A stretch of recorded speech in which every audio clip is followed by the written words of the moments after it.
വിശുദ്ധ മാർക്കോസ് എഴുതിയ സുവിശേഷം 9-ാം അധ്യായം. അവൻ അവരോട് പറഞ്ഞു, ദൈവരാജ്യം ശക്തിയോടെ സമാഗതമാകുന്നതു കാണുന്നതുവരെ മരിക്കുകയില്ലാത്ത ചിലർ ഇവിടെ നിൽക്കുന്നവരുണ്ടെന്ന് സത്യമായി ഞാൻ നിങ്ങളോട് പറയുന്നു. യേശു രൂപാന്തരപ്പെടുന്നു. 6 ദിവസം കഴിഞ്ഞ് പത്രോസ്, യാക്കോബ്, യോഹന്നാൻ എന്നിവരെ മാത്രം കൂട്ടിക്കൊണ്ട് യേശു ഒരു ഉയർന്ന മലയിലേക്ക് പോയി. അവൻ അവരുടെ മുമ്പിൽ വെച്ചു രൂപാന്തരപ്പെട്ടു. അവന്റെ വസ്ത്രങ്ങൾ ഭൂമിയിലെ ഏതൊരു അലക്കുകാരനും വെളുപ്പിക്കാൻ കഴിയുന്നതിനേക്കാൾ വെണ്മയും തിളക്കവും ഉള്ളതായി. ഏലിയായും മോശയും പ്രത്യക്ഷപ്പെട്ട് യേശുവിനോട് സംസാരിച്ചു കൊണ്ടിരുന്നു. അപ്പോൾ പത്രോസ് യേശുവിനോട് പറഞ്ഞു, ഗുരോ, നാം ഇവിടെ ആയിരിക്കുന്നത് നല്ലതാണ്. ഞങ്ങൾ 3 കൂടാരങ്ങൾ ഉണ്ടാക്കാം, ഒന്ന് നിനക്ക്, ഒന്ന് മോശയ്ക്ക്, ഒന്ന് ഏലിയായ്ക്ക്. എന്താണ് പറയേണ്ടതെന്ന് അവന് അറിഞ്ഞുകൂടായിരുന്നു.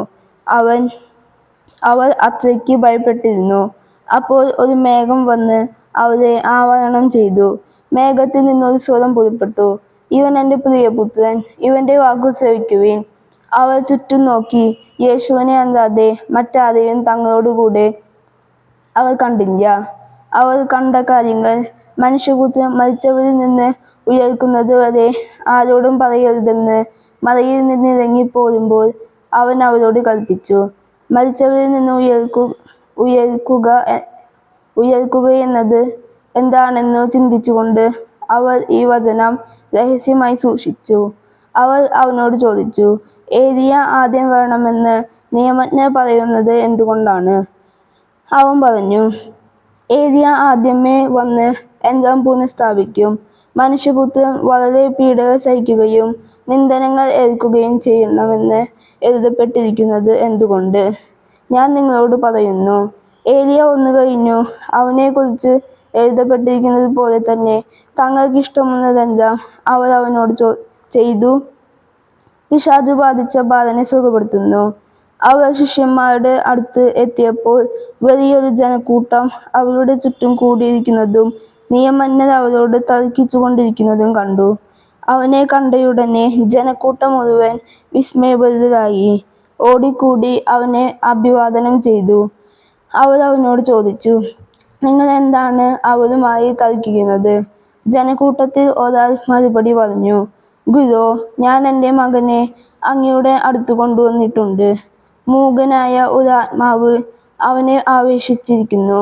അത് എവിടെ വെച്ച് അവനെ പിടികൂടിയാലും അവനെ നിലം പതിപ്പിക്കുന്നു. അപ്പോൾ അവൻ പഞ്ചു കടിക്കുകയും നുരയും പതയും പുറപ്പെടുവിക്കുകയും മരവിച്ചു പോവുകയും ചെയ്യുന്നു. അതിനെ ബഹിഷ്കരിക്കാൻ അങ്ങയുടെ ശിഷ്യന്മാരോട് ഞാൻ അപേക്ഷിച്ചു, അവർക്ക് കഴിഞ്ഞില്ല. അവൻ അവരോട് പറഞ്ഞു, വിശ്വാസമില്ലാത്ത തലമുറയെ, എത്ര നാൾ ഞാൻ നിങ്ങളോട് കൂടെ ഉണ്ടായിരിക്കും? എത്ര നാൾ ഞാൻ നിങ്ങളോട് ക്ഷമിച്ചിരിക്കും? അവനെ എൻ്റെ അടുക്കൽ കൊണ്ടുവരൂ. അവർ അവനെ അവൻ്റെ അടുക്കൽ കൊണ്ടുവന്നു. അവനെ കണ്ടയുടനെ ആത്മാവ് കുട്ടിയെ തള്ളിയിട്ടു. അവൻ നിലത്തു വീണ് ഉരുളുകയും അവൻ്റെ വായിലൂടെ നുരയും പതയും പുറപ്പെടുകയും ചെയ്തു. യേശു അവൻ്റെ പിതാവിനോട് ചോദിച്ചു, ഇത് തുടങ്ങിയിട്ട് എത്ര കാലമായി? അവൻ പറഞ്ഞു, ശൈശവം മുതൽ പലപ്പോഴും അത് അവനെ നശിപ്പിക്കാൻ വേണ്ടി തീയിലും വെള്ളത്തിലും വീഴ്ത്തിയിട്ടുണ്ട്. എന്തെങ്കിലും ചെയ്യാൻ നിനക്ക് കഴിയുമെങ്കിൽ ഞങ്ങളുടെ മേൽ കരുണ തോന്നി ഞങ്ങളെ സഹായിക്കണമേ. യേശു പറഞ്ഞു, കഴിയുമെങ്കിലെന്നോ? വിശ്വസിക്കുന്നവന് എല്ലാ കാര്യങ്ങളും സാധിക്കും. ഉടനെ കുട്ടിയുടെ പിതാവ് വിളിച്ചു പറഞ്ഞു, ഞാൻ വിശ്വസിക്കുന്നു, എൻ്റെ വിശ്വാസം പരിഹരിച്ച് എന്നെ സഹായിക്കണമേ. ജനങ്ങൾ കൂടുന്നത് കണ്ട് യേശു അശുദ്ധാത്മാവിനെ ശകാരിച്ചു. മൂകനും ബധിരനുമായ ആത്മാവേ, നിന്നോട് ഞാൻ ആജ്ഞാപിക്കുന്നു, അവനിൽ നിന്ന് പുറത്തു പോവുക. ഇനിയൊരിക്കലും അവനിൽ പ്രവേശിക്കരുത്. അപ്പോൾ അവനെ ശക്തിയായി നിലത്തു തള്ളിയിടുകയും ഉച്ചത്തിൽ നിലവിളിക്കുകയും ചെയ്തുകൊണ്ട് അത് പുറത്തുപോയി. ബാലൻ മരിച്ചവനെ പോലെയായി. അവൻ മരിച്ചുപോയി എന്നു പലരും പറഞ്ഞു. യേശു അവനെ കൈക്കു പിടിച്ച് ഉയർത്തി അവൻ എഴുന്നേറ്റിരുന്നു. യേശു വീട്ടിലെത്തിയപ്പോൾ ശിഷ്യന്മാർ സ്വകാര്യമായി ചോദിച്ചു, എന്തുകൊണ്ടാണ് അതിനെ ബഹിഷ്കരിക്കാൻ ഞങ്ങൾക്ക് കഴിയാതെ പോയത്? അവൻ പറഞ്ഞു, പ്രാർത്ഥനയ്ക്കുണ്ടല്ലാതെ മറ്റൊന്നും കൊണ്ടും ഈ വർഗം പുറത്തു പോവുകയില്ല. പീഡാനുഭവവും ഉത്ഥാനവും. 2-ാം പ്രവചനം. അവർ അവിടെ നിന്ന് യാത്ര തിരിച്ചു ഗലീലയിലൂടെ കടന്നുപോയി. ഇക്കാര്യം ആരും അറിയരുതെന്ന് അവൻ ആഗ്രഹിച്ചു, കാരണം അവൻ ശിഷ്യന്മാരെ പഠിപ്പിക്കുകയായിരുന്നു. അവൻ പറഞ്ഞു, മനുഷ്യപുത്രൻ മനുഷ്യരുടെ കൈകളിൽ ഏൽപ്പിക്കപ്പെടുകയും അവർ അവനെ വിധിക്കുകയും ചെയ്യും. അവൻ വധിക്കപ്പെട്ട് 3 ദിവസം കഴിയുമ്പോൾ ഉയർത്തെഴുന്നേൽക്കും. ഈ വചനം അവർക്ക് മനസ്സിലായില്ല, എങ്കിലും അവനോട് ചോദിക്കാൻ അവർ ഭയപ്പെട്ടു. സ്വർഗ്ഗരാജ്യത്തിലെ വലിയവൻ. അവർ പിന്നീട് കഫർനഹൂമിൽ എത്തി. അവൻ വീട്ടിലായിരിക്കുമ്പോൾ അവരോട് ചോദിച്ചു, വഴിയിൽ വെച്ച് എന്തിനെക്കുറിച്ചാണ് നിങ്ങൾ തമ്മിൽ തർക്കിച്ചിരുന്നത്? അവർ നിശബ്ദരായിരുന്നതേയുള്ളൂ, കാരണം തങ്ങളിൽ ആരാണ് വലിയവൻ എന്നതിനെക്കുറിച്ചാണ് വഴിയിൽ വെച്ച് അവർ തർക്കിച്ചത്.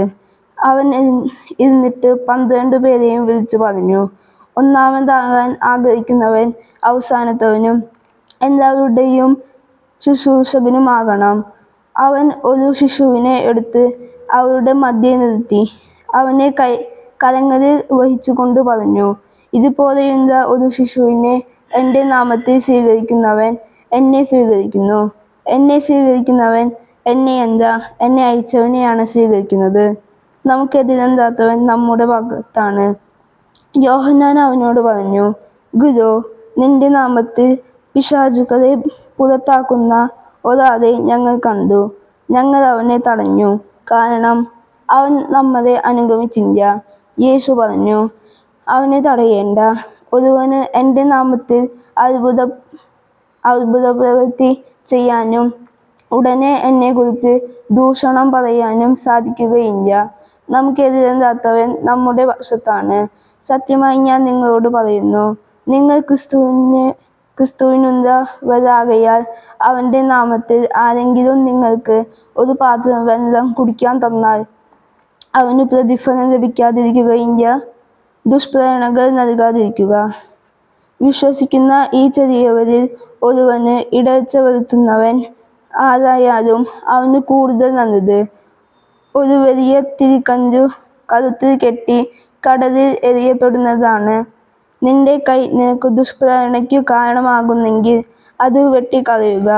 2 കൈകളും ഉള്ളവനായി നരകത്തിലെ കെടാത്ത അഗ്നിയിൽ നിബന്ധിക്കുന്നതിനേക്കാൾ നല്ലത് അംഗഹീനനായി ജീവനിലേക്ക് പ്രവേശിക്കുന്നതാണ്. നിന്റെ പാദം നിനക്ക് ദുഷ്പ്രേരണയ്ക്കു കാരണമാകുന്നെങ്കിൽ അത് മുറിച്ചു കളയുക. 2 പാദങ്ങളും ഉള്ളവനായി നരകത്തിൽ എറിയപ്പെടുന്നതിനേക്കാൾ നല്ലത് മുടന്തനായി ജീവനിലേക്ക് പ്രവേശിക്കുന്നതാണ്. നിന്റെ കണ്ണുമൂലം നിനക്ക് ദുഷ്പ്രേരണ ഉണ്ടാകുന്നെങ്കിൽ അത് ചൂഴ്ന്നെടുത്ത് എറിഞ്ഞു കളയുക. 2 കണ്ണുകളും ഉള്ളവനായി പുഴു ചാകാത്തതും തീ കെടാത്തതുമായ നരകത്തിലേക്ക് എറിയപ്പെടുന്നതിനേക്കാൾ നല്ലത് ഒരു കണ്ണോടുകൂടെ ദൈവരാജ്യത്തിലേക്ക് പ്രവേശിക്കുന്നതാണ്. കാരണം എല്ലാവരും അഗ്നിയാൽ ഉലക്കൂട്ടപ്പെടും. ഉപ്പ് നല്ലതാണ്, എന്നാൽ ഉല കെട്ടുപോയാൽ പിന്നെ എന്തുകൊണ്ട് അതിന് ഉല കൂട്ടും?